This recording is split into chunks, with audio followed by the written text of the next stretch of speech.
Hello बच्चों, चलिए प्रश्न देखते हैं। केवल नामांकित चित्रों की सहायता से आवृत विजी में पीढ़ी एकांतरण का प्रदर्शन कीजिए।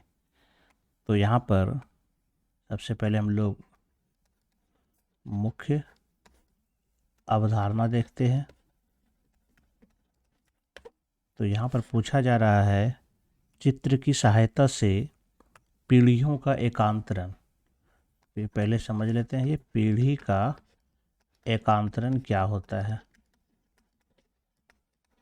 पीढ़ी का एकांतरण का मतलब होता है जब किसी में एकांतर रूप से गैमेटोफाइट और स्पोरोफाइट दोनों किसी के जीवन चक्र में आता है तो इसको हम लोग पीढ़ी का एकांतरण कहते हैं। और यहाँ पर पीढ़ी के एकांतरण जो पूछा जा रहा है वो आवृत बीजी में। तो आवृत बीजी का मतलब हो गया पुष्पीय पौधा। पुष्पीय पौधा है और यह उच्च वर्गीय होता है।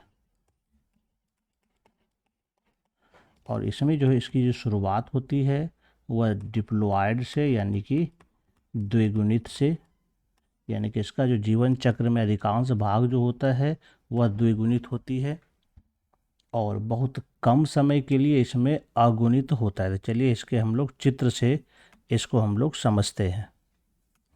जैसे सबसे पहले अगर हम देखें, क्योंकि यह पुष्पीय पौधा है तो इसकी कहानी पुष्प से ही शुरू होती है। यह जो पौधा होता है काफ़ी ज़्यादा विकसित होता है और यह द्विगुणित होता है पौधा।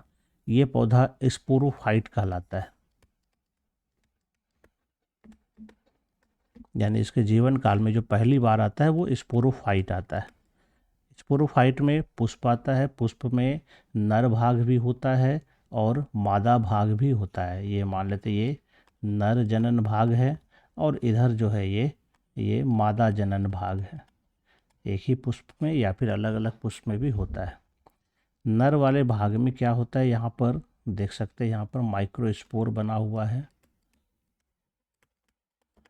तो यहाँ पर से शुरुआत हो जाती है अगुणित की। ये अणुसूत्री विभाजन से हुआ है। बस यहीं पर कुछ पल के लिए जो है ये अगुणित बनता है, यानी कि यहाँ पर ये युग्मक तैयार होता है। ये परागकण तैयार हुआ है तो यहाँ पर ये एक तरह से कह सकते हैं नर युग्मक तैयार हुआ है। इसी तरह से यहाँ पर भी मादा में मादा युग्मक तैयार होता है, यह भी अगुणित होता है। यह भी अगुणित, यह भी अगुणित होता है। तो यह नर युग्मक परागन के द्वारा ये मादा पुष्प के वर्ती कागर पर पहुंचता है और यहाँ पर जो है ये निषेचन की प्रक्रिया होती है जो कि द्विगुणित होती है। इसके कारण फिर अब ये निषेचन होने के बाद यहाँ पर इसका विकास आगे होता है तो और ये फिर इसके बाद यह बीज बनाती है जो कि द्विगुणित होती है। यह फिर विकसित होकर के नया पौधा तैयार करती है। तो यहाँ पर अगर हम देखें इसके जीवन चक्र में तो यहाँ स्पोरोफाइट इसका मुख्य पौधा था जो कि द्विगुणित था और सिर्फ जब युग्मक बनता है इसी दौरान यह अगुणित होता है। बाकी फिर जो है ये निषेचन क्रिया करके द्विगुणित होता है और फिर से यही कहानी यह शुरू करता है, यानी इसका अधिकांश समय जो होता है वो द्विगुणित होती है।